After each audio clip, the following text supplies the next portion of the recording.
Hey team, welcome to this introduction to Bayesian statistics. Technically, it's the fifth in a series of 6 videos on statistical inference, although this one will sit somewhat outside of the series, so it doesn't really matter if you haven't seen the first couple. You can jump straight in here and get a nice little primer into Bayesian stats. My name's Justin Zeltzer. If you don't know me, I'm from zedstatistics.com, where you can see the rest of these videos among a whole heap of other statistical resources. But let's just begin with a little trace through the topics that we're going to be looking at in this video. First up, we're going to just see how Bayesian statistics in theory compares to what's called frequentist statistics.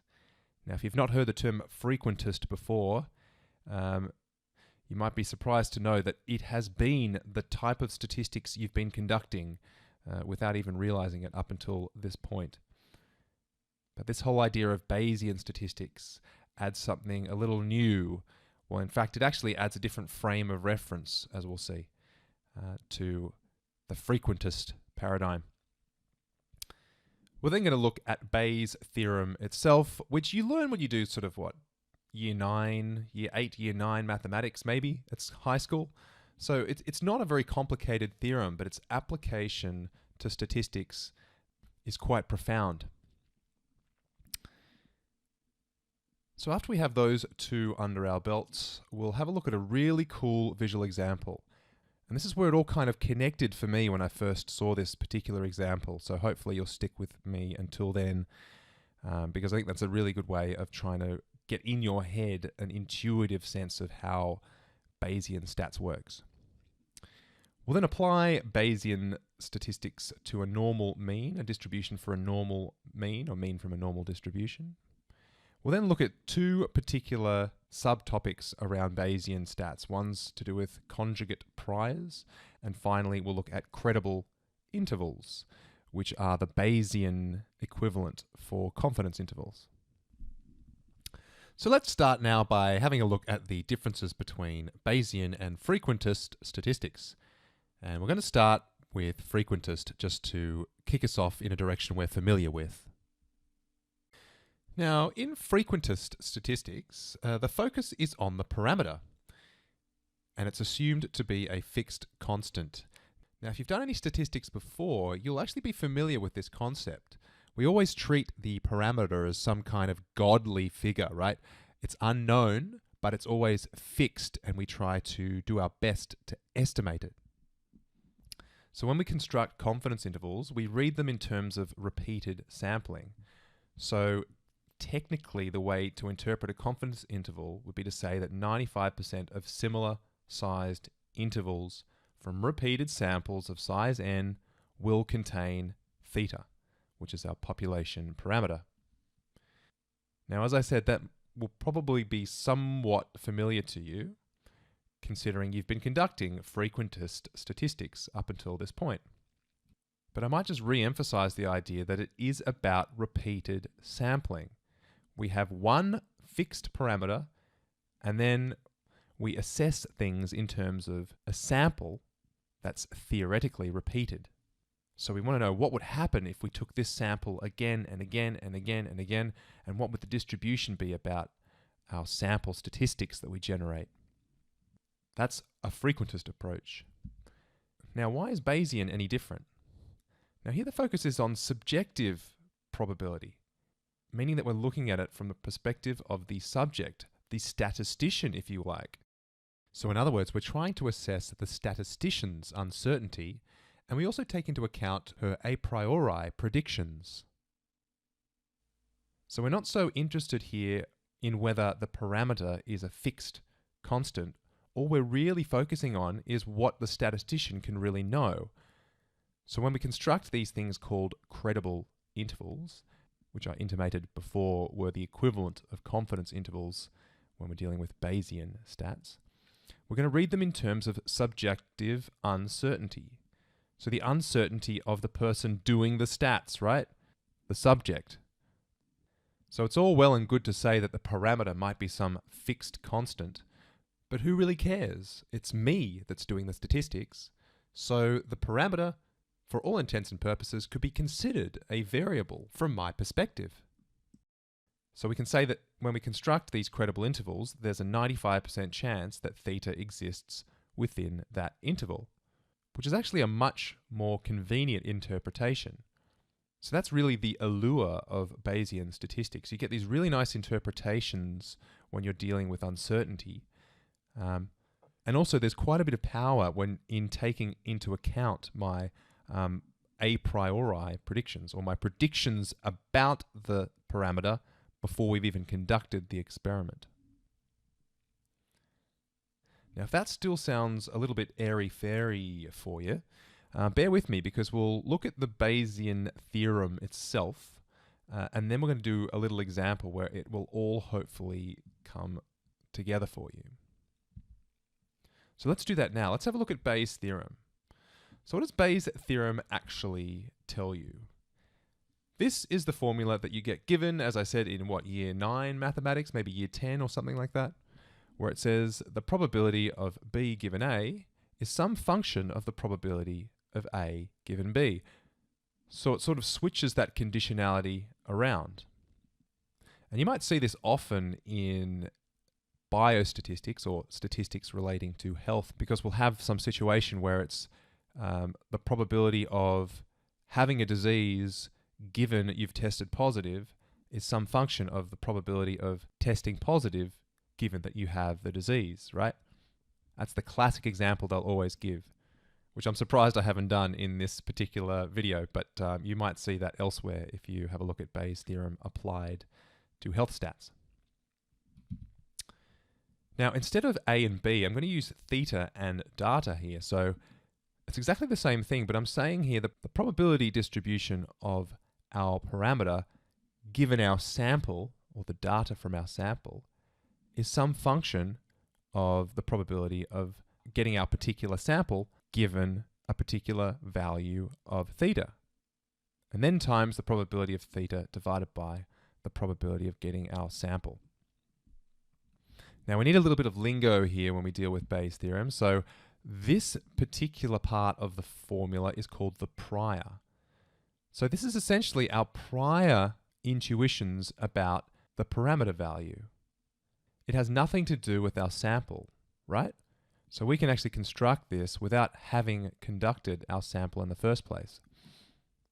Now the next piece of terminology we need to know is that this is called the posterior. So if that's the prior distribution, this is the posterior distribution, which is the distribution of theta taking into account our sample. So once we've actually fed our sample into our little algorithm here, we can update our prior and turn it into something called a posterior probability. Or in total, you can call it a posterior distribution. Now this little thing in here is called a likelihood, and we've dealt with this in previous videos of this series. This is just a distribution of possible sample outcomes for every given possible value of theta. And finally, on the denominator here, this is some kind of normalizing constant. The reason being, when you multiply your likelihood by your prior distribution, it doesn't necessarily follow that the resulting distribution will sum to 1. So this normalizing constant just makes sure that our posterior distribution will sum to 1, which is important because don't forget this is a probability distribution. So without this normalizing constant, it's technically not a probability distribution. Now the cool thing about the normalizing constant, which is the thing on the denominator here, is that it's got nothing to do with theta. So in that sense, we can kind of ignore it and say that the posterior distribution is proportional to the likelihood times the prior distribution. So much like in the previous videos of the series, we don't really care about the scale of our probability distribution here. Given that our normalizing constant was just a constant, all it was really doing was multiplying everything by a particular value. So if we eradicate that, we'll still find the same solutions to all of our problems, right? When we try to find the maximum value of theta, the maximizing value of theta, we can ignore all the constants in these equations. So that's why we get this nice, simple, and very powerful relationship between this thing called a posterior distribution, our likelihood, and then our prior distribution. So just to summarize all that, Bayes' theorem is simply updating our prior intuitions about the parameter with information we gather from our sample. And then it becomes a question of how much do we weight our prior intuitions versus how much do we weight the information we get from our sample. And that's what the rest of this video is going to be dealing with. All right. So that's enough theory for the moment. Let's tuck in to this visual example. And as I promised at the outset, this is going to lock in a real good sense of intuition for you if you haven't got it already. So here's my example. It's a very simple example to do with the biasedness of an ordinary coin. Sorry I couldn't be more adventurous with this, but I just think visually it just makes the most sense. So you'll have to forgive my lack of originality here. So let theta equal the proportion of heads that you get from a set of tosses of a coin. Now, if you're trying to assess the biasedness of a single coin, you might start out by thinking that that coin is unbiased. But what does that actually really look like? This is an example of a prior distribution where we have some inclination that this coin is going to be unbiased, such that 0.5, so 50% of the flips will turn out to be heads. But let's just say that we're not completely convinced that this coin is going to be unbiased. So we're going to have a distribution about our prior intuitions. So what happens now is that we take a sample. So let's take the simplest example you possibly could, which is just flipping one coin. Now let's say we've flipped one coin and it's turned out that it's heads. Now how will this single piece of information we've gathered affect our prior predictions? Well, we can construct now a likelihood distribution for each respective value of theta. So what this means is that, say, if theta was 1, so if this coin was so biased that 100% of flips turned out to be heads, then of course the probability of getting a head out of one flip would be 100%. But if the coin was only so biased that 90% of flips turned out to be heads, then of course the probability of getting the data that we did was 90%, so 0.9. So you can see this is going to be a one-to-one relationship, right? So in the event that the coin was unbiased, you've got a 50% chance of getting that data that we just got. So in this piecemeal way, each of these possible values of theta can be assessed for their likelihood of generating the sample that we got. Now the posterior distribution is just some manner of product between these two distributions. So even though our prior indicated a very symmetrical distribution, once we incorporate the likelihood which is weighted more heavily up to the higher values of theta, you can see that we're going to get a bit of a skewed posterior distribution. And essentially what's happening is that we're multiplying each pairing of these two bars together. So 0.5, we're multiplying the height of this bar up here for the probability in the prior to this likelihood. And the same will happen for 0.6 and 0.7 and 0.8, etc. But the posterior, due to being a product of prior and likelihood, becomes skewed. Now, I mentioned a bit earlier that it's some measure of a product. The reason why it's not a pure product is again because of this normalizing constant. So we're essentially taking each of those individual probabilities from the likelihood and multiplying it by the prior. And then we divide by this normalizing constant, which in this case happens to be 0.5. So if you want to check my calculations and you divide everything by 0.5, you'll hopefully sort of get the heights of these bars looking pretty similar.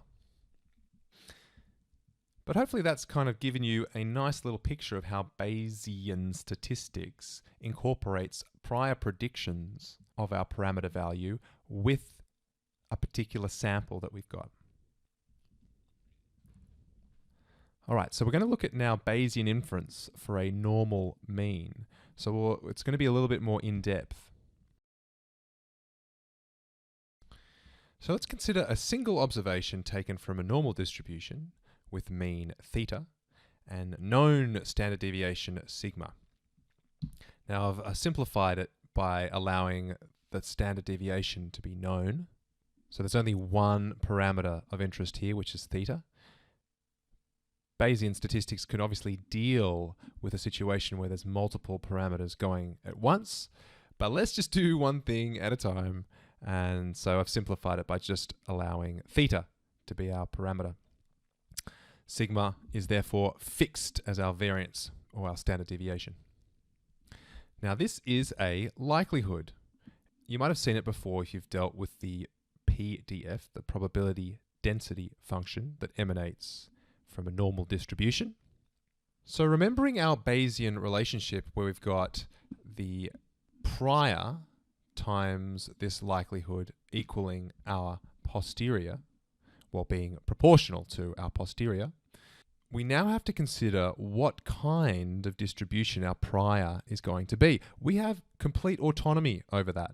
We can create whatever type of distribution we want for our prior, but keep in mind that it has to eventually multiply with our likelihood to get our posterior distribution.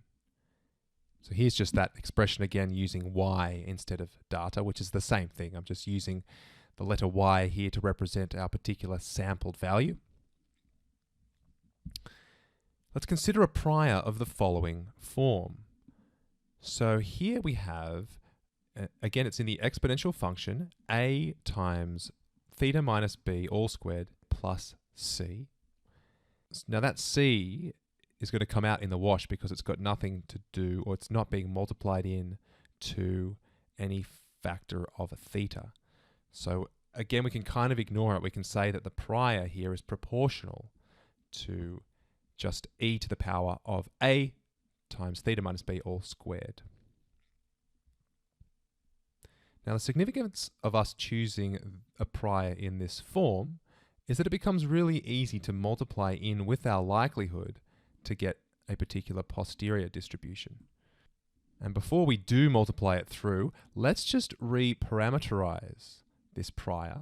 So instead of having a and b, let's have tau and mu, two Greek letters.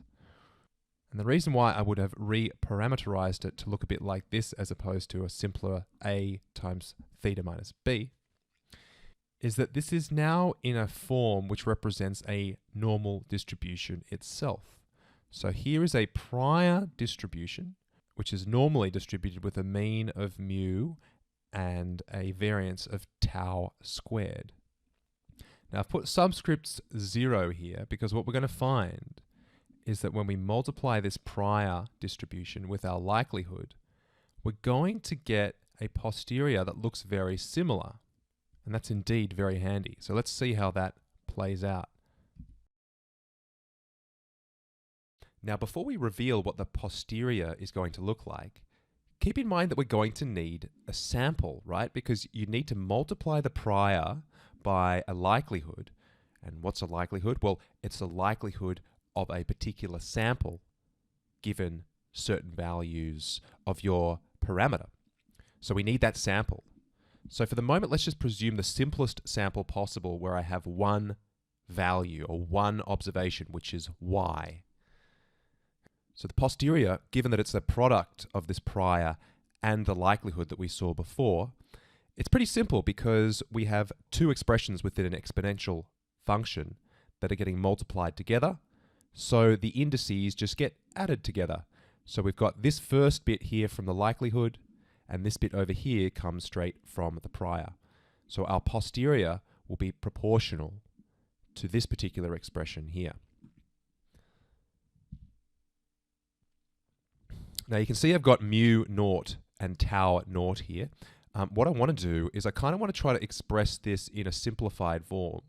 And I'll do that in this next section here, where instead of mu naughts and tau naughts and y's and sigmas, I'm changing it to mu1 and tau1.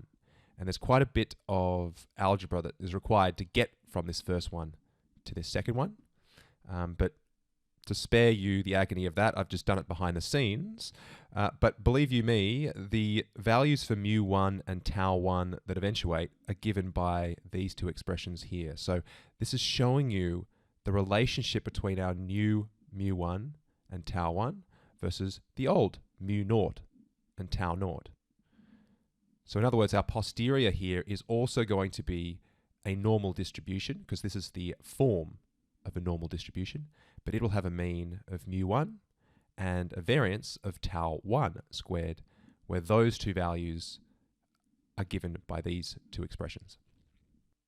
So let's first have a look at mu1. So don't forget, this is the new mean, or the posterior's mean, given a prior's mean, and also the prior's standard deviation. So these particular formula hold here for where we have a sample of size 1, and that's why I've called it mu1 and tau1. So what's happening here is that our mean of our posterior distribution is some kind of weighted average of the mean from the prior distribution and our single data point, y. And you can see that y is kind of scaled by its variance, and the prior's mean is scaled by its variance. And furthermore, you can see that 1 on tau1 squared, so this is the precision. When you have 1 on a variance, we can call that the precision. So this is the precision of our posterior distribution. It's again some kind of average of the prior's precision and the precision of our sample, which just happens to be of size 1 for the moment. So you can see what's going to happen if our variance of our prior distribution is quite high, then it's going to tilt this weighted average in favor of our sample's value. But on the contrary, if the variance of our prior distribution is quite low, it's going to take a while for our posterior to budge away from that mu0 value. And the same could be said for the precision over here. So I'll repeat that. It's a weighted average of our prior distribution and the sample that we got. Now we can generalize this to a scenario where there's more than one observation in the sample. And let's just say there are now n observations in the sample. So these formula will change. It's the same posterior distribution up here, but if instead of using mu1, we use mu(n), which is now the mean for a posterior distribution after generating a sample of size n, everything's the same except we now have these factors of n in here with the sample's mean. And similarly on the precision side, instead of 1 on sigma squared, we now have n on sigma squared. So not only do we have an effect of the respective variances here in terms of how this average is being weighted, but we also have this factor of size, this factor of n. So if our sample size increases, our posterior's mean will start gravitating to that sample's average. The weighting becomes more heavily tilted to the side of the sample, away from the prior distribution. Similarly with our precision, if n becomes a lot larger, the precision is going to be weighted more heavily in favor of sigma squared, which is the known variance from our sampling, as opposed to our prior's variance. Now I should have maybe updated this formula up here to write mu(n) and tau(n) up there, but you can try to visualize that yourselves. But hopefully that's given you a nice little window into how a posterior's mean and precision, or mean and variance, is just a weighted average of the prior distribution and the likelihood of generating our specific sample. All right, let's move on. So let's now have a look at this concept of conjugate priors. Now you would have noticed in the previous example, when we chose a normal distribution for our prior distribution, it eventuated in a normal distribution in the posterior. And that eventuality was very handy for us. Remember the way we were comparing mu1 to mu0 and tau1 to tau0? and considering how it's like a weighted average of all that stuff, well, that only could happen because we were dealing with the same distributions on both ends for prior and posterior. And when that happens, we say that the prior is a conjugate prior because it creates in the posterior the same distribution. Let's have a look at the Bayesian equation again. I'm not going to go over that for a third time, but we often choose convenient parametric forms for our priors such that the posterior remains manageable. And as I said before, where the prior's parametric form is retained through to the posterior, this is called a conjugate prior. So don't be confused. This is not to do with the likelihood, but if a particular prior we choose eventuates in the same distribution for our posterior, we say that that prior is a conjugate prior. So what I've got here is just a list of likelihoods with the particular distributions that would be conjugate for the prior distribution. So when the likelihood's normal, choosing a prior that's a normal distribution will result in a posterior normal distribution. Now this is actually called being a self-conjugate, which doesn't often happen for other distributions. You can see that if our likelihood is expressed as a binomial or Bernoulli distribution, we need a beta prior distribution to result in a beta posterior distribution. So the corresponding conjugate prior would be a beta distribution. So for exponential and Poisson, it's gamma, and for uniform, it's Pareto, and multinomial, it's something called the Dirichlet, which I'm sure is a French statistician from a bygone era. Interrupting music. Okay, so it's Justin here, just editing this video and interrupting momentarily to let you know that I was full of it when I said the guy was French. Turns out he's German, definitely from a bygone era. But do a little research, Justin, before doing the first run of the audio. That's my lesson. And I also like how I pronounced it in a very French way, just to show how culturally aware I am. Anyway, back to the show. Now, if you're keen on diving a little deeper into conjugate priors, I'll leave in the notes of, or in the description of the video, a link to these lecture notes I found online from Carlos III University in Madrid. They're written in English, thankfully, but they were quite useful when I was trying to do a little research to figure out, what these combinations of likelihoods and conjugate priors were. But I'm not going to let you escape that easily. We're going to have a look at the combination of binomial likelihood and choosing a beta distribution for our prior to allow it to be conjugate. So let's do that now. Let's have a look at the beta prior. So let's consider a binomial likelihood function, which you would have seen in your studies prior to this, hopefully, where you've got your parameter to the power of y and then 1 minus the parameter to n minus y. So let's consider a prior of this form, which looks almost exactly the same, which is theta to the power of something times 1 minus theta to the power of something else. Now, the convenience of choosing something in this form is that, like with the normal distribution, when you multiply this with the likelihood, you're actually going to get a very easy calculation. So our posterior distribution itself will be of the same form. But the only problem with this is that this doesn't necessarily result in a probability distribution. What do I mean by that? Well, the total probability density across all combinations of alpha and beta will not sum to 1. And that's a problem because a prior distribution is a prior probability distribution. So while it's well and good to say that the prior needs to be of this form, well, it still needs to be a legitimate probability distribution. So to do that, we divide by this thing called the beta function. So this itself is called the beta distribution, which could get a little bit confusing. So let's try to get our terminology correct from the outset. This is called a beta distribution, part of which is this beta function of alpha and beta. But again, this beta function just acts as some kind of normalizing constant, you can say. the parts of this prior distribution that deal with theta are on the numerator. So for the nerds out there, this beta function is actually just an integral of what's on the top here between 0 and 1.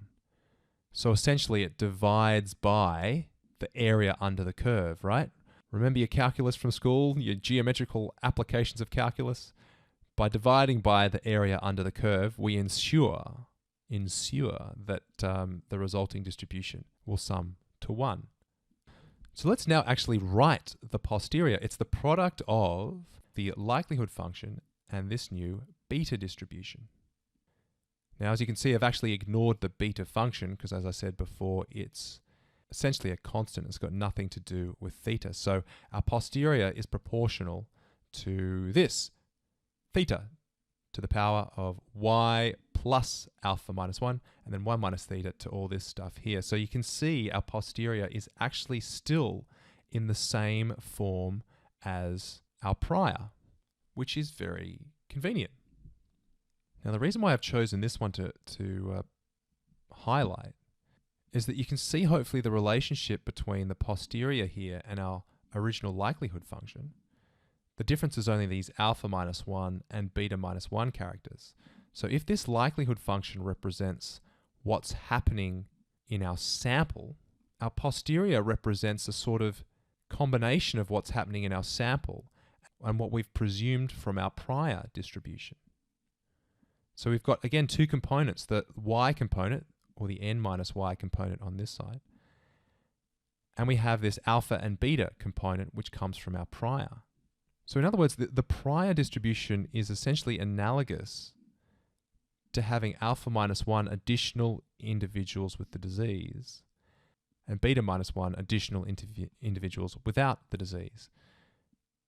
Now, I've assumed here that theta is the probability of developing some kind of disease here, but you could just put with the event and without the event if you want to keep it general. So all you need to do is select a value of alpha and beta respectively, and you're essentially adding some individuals into your sample.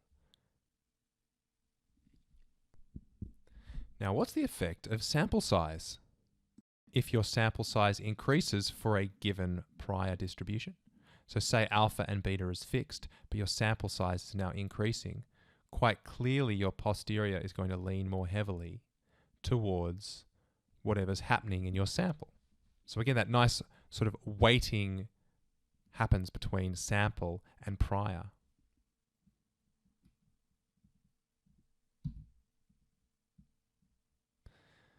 All right, so the final little piece of the puzzle is looking at credible intervals, which is the Bayesian equivalent of confidence intervals. So I've split this particular slide into looking at point estimation and then interval estimation itself.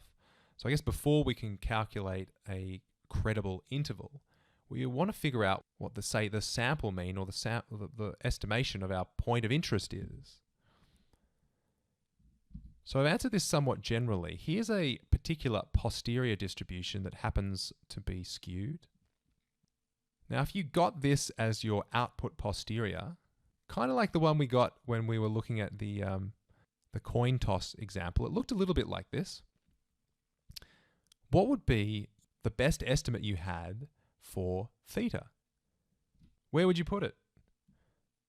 Well, of course, your first instinct might be to say, well, let's put it at the top of this distribution, which is in fact the distribution's mode. If you chose to do that, you'll be putting it at the maximum posterior estimate, which would make a lot of sense.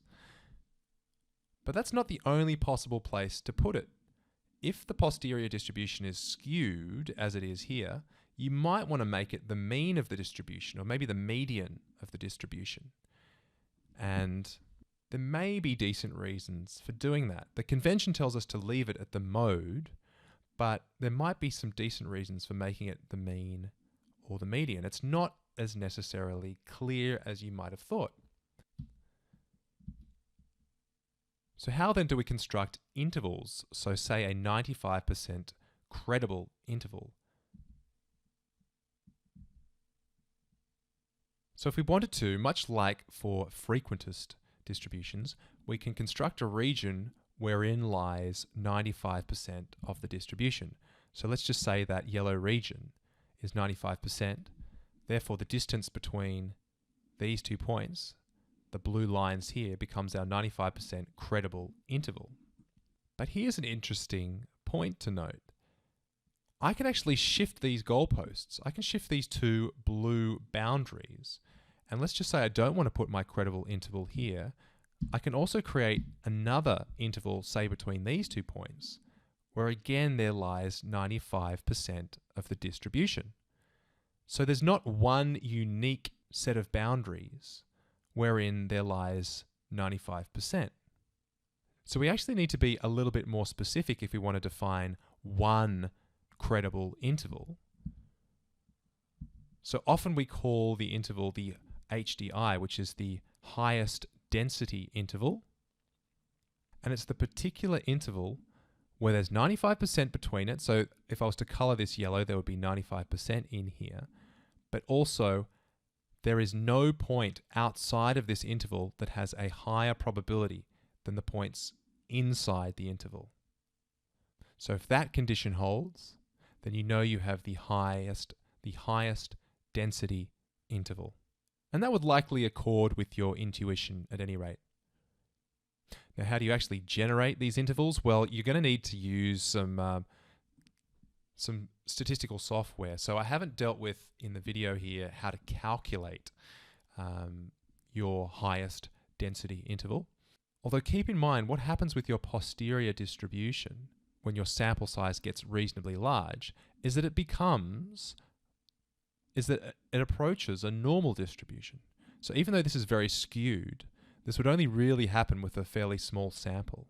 If your sample size increased, much like everything in the world of statistics, it will approach a normal distribution, at which point you can quite simply construct a 95% credible interval, much like you'd construct a 95% confidence interval. Because we know that a normal distribution is symmetrical, so you can start with your sample point estimate, and then you can do a 95% confidence interval just using the same formula you would use when you're constructing your 95% confidence interval. So I haven't quite done that for you here, but I'm hoping that gives you an appreciation for credible intervals, but then also for Bayesian statistics as a whole. Well, I hope you've enjoyed it. If you like these videos, feel free to have a look at zedstatistics.com or the YouTube group zedstatistics. I'll put all the social stuff up here. And as always, any comments, feel free to throw them up on the video. Thanks for watching, and I will see you for the final video in the series shortly.